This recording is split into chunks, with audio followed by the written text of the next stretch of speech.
DD academy में आप सबका स्वागत है। मैं हूं डीडी रॉय। आज का जो विषय वस्तु है, कैसे खुद अकेले तैयारी करें, मतलब सेल्फ स्टडी की बात हो रही है। उसमें 7 टिप्स हैं। ये एक मोटिवेशनल है और एक वे आउट वीडियो है। वे आउट का मतलब है हम कैसे प्लानिंग बनाएं। छोटे शब्दों में व्यवस्थित रूप से संपूर्ण चीज को बताया गया है।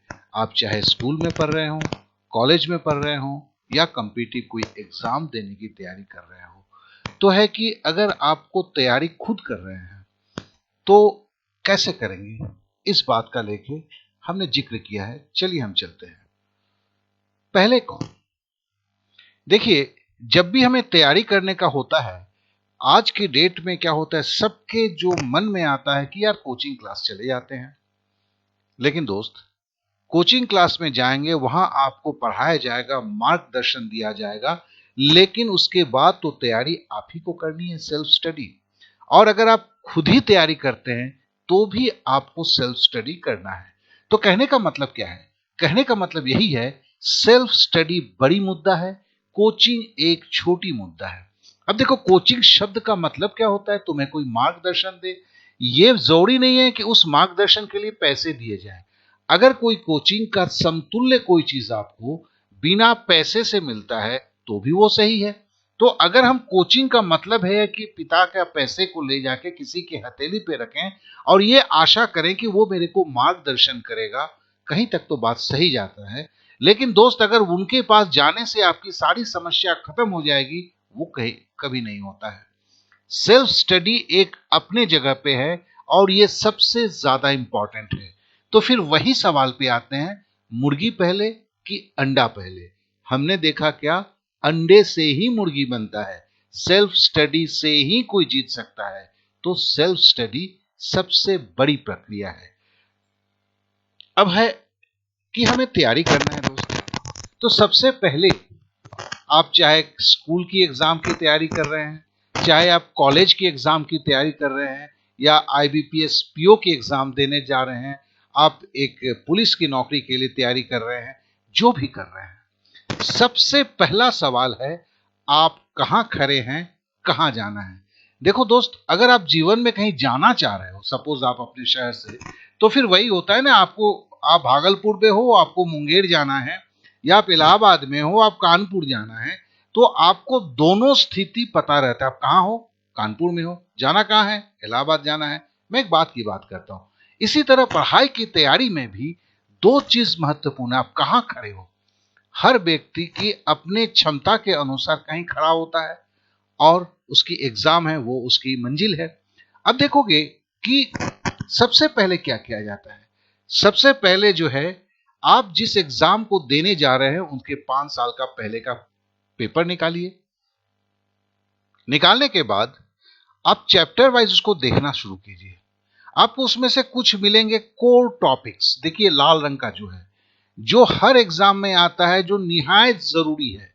तो कोर टॉपिक्स जिसको क्या बोलेंगे, वो देखिए, वो किसी भी विषय को, चाहे वो इंग्लिश का हो, चाहे वो गणित का हो, चाहे किसी का भी हो, आपको पहले कोर टॉपिक्स निर्धारण करना है कि इसके बिना भैया नहीं चलेगा, ये जिसके बगैर मिनिमम मार्क्स भी नहीं मिले। तो ये आपको करना है, कोई टीचर नहीं करके देगा आपको।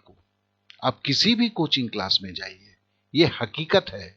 और किसी का बनाया हुआ खाना मत खाइए दोस्त, इसमें मेरे को कहने का ये आपकी जरूरत है। जो बना रहा है, जैसे अगर मैं बनाता हूं तो मेरा लिए कोर टॉपिक्स कुछ अलग होंगे, आपके कोर टॉपिक्स कुछ अलग होंगे। इसको समझने की कोशिश कीजिए। तो इतना मेहनत आपको करना होगा। फिर वो टॉपिक्स जो मार्क्स बढ़ाए, पहले है कि इसके बिना तो कुछ नहीं होगा, ये तो खाने में नमक का जगह है, कुछ भी करोगे खाना नमक ही डालना पड़ेगा।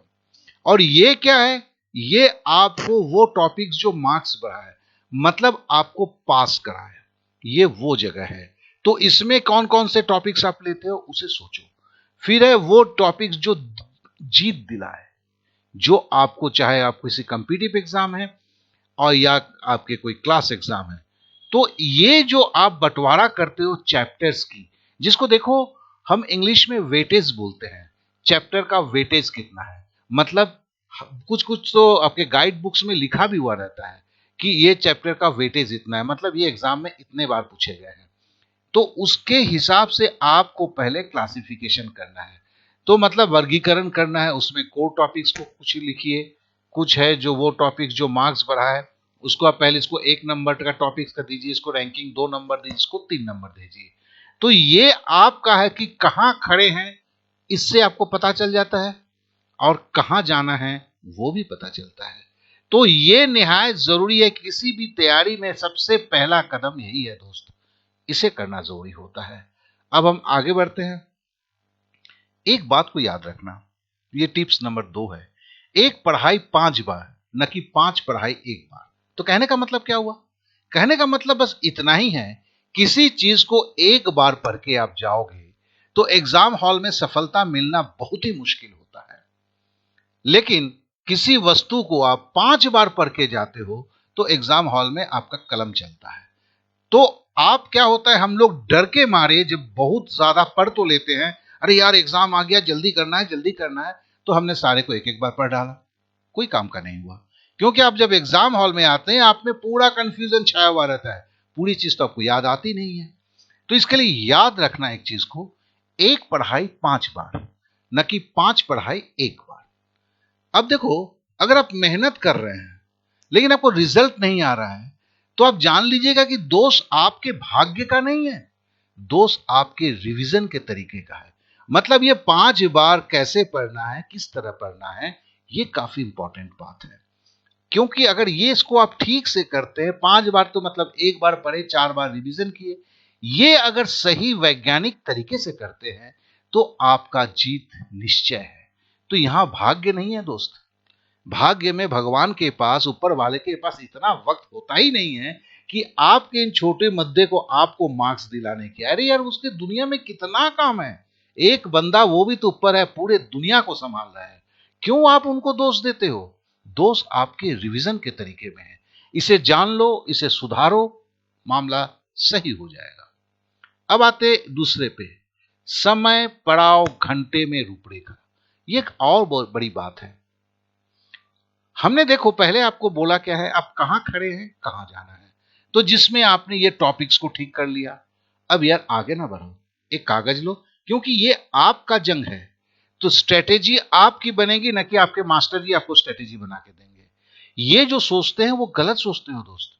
किसी अच्छे अगर लड़के को देखते हो जो फटाफट मार्क्स लाता है, पास करता है, उसके साथ बैठ को 4 मिनट तो बैठ जाओ दोस्त, आपको पता चलेगा वो भी बेसिकली वही करता है। वो खुद की स्ट्रेटेजी जाने या अनजाने में खुद बना लेता है। अब देखो कैसे इसको किया जाता है। समझ लो कि यहां पे आपने सारे टॉपिक्स को ठीक कर लिया। अब देखो कि हर टॉपिक, जैसे टॉपिक 1 नंबर मैंने दिया हुआ है, सपोज इतिहास का पहला चैप्टर है या मैथ का पहला चैप्टर है। अब तुम देखते हो कि यार सबको देखे बोलते, इसको अगर मैं खुद तैयार करूंगा तो मेरे को कितने घंटे लगेंगे? ऑनेस्टली करते हो, घंटे को यहां लिखना शुरू करते हो। देखो ऐसा नहीं है कि तुम सारा कुछ नहीं जानते हो, क्योंकि अगर आप क्लास 10th की एग्जाम दे रहे हैं तो 9th के और 8th के चीजें ही बड़े रूप में आ रहे हैं। अगर आप किसी बैंक की एग्जाम देने जा रहे हैं तो क्लास 7 से 10th के चीजें ही आ रहे हैं, जो आप कुछ जानते हैं कुछ भूल गए हैं। तो पहले तो ये तो तय कर लीजिए आप जानते क्या हैं, भूल का क्या गए हैं। तो वही बोला ना, पहले टॉपिक्स को निकल के कहां खड़े हो, कहां जाना है। अब जहां आपने पकड़ लिया कि भैया ये मेरे को आता है, ये नहीं आता, ये को सीखने के लिए मेरे को कितने घंटे लगेंगे, कोई मास्टर जी आके आपको आके नहीं करके देगा दोस्त, ये जान लो आपको करना है।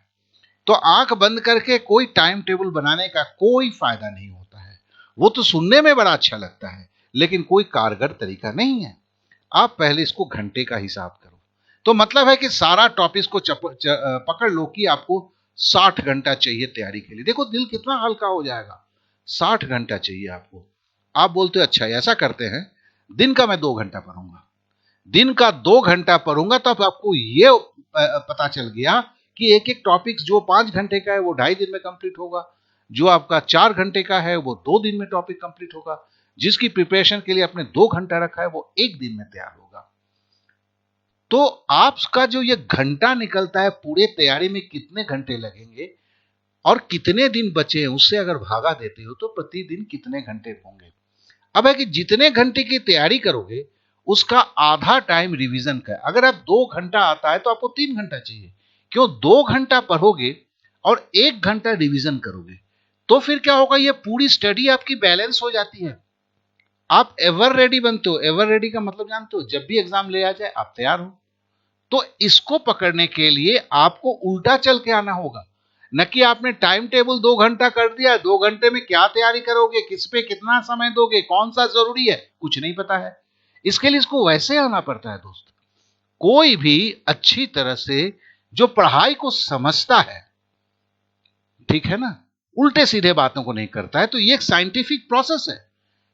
दुनिया में आप भी भूलते हो, आइंस्टाइन भी भूलता है, एक मजूरा है वो भी भूलता है।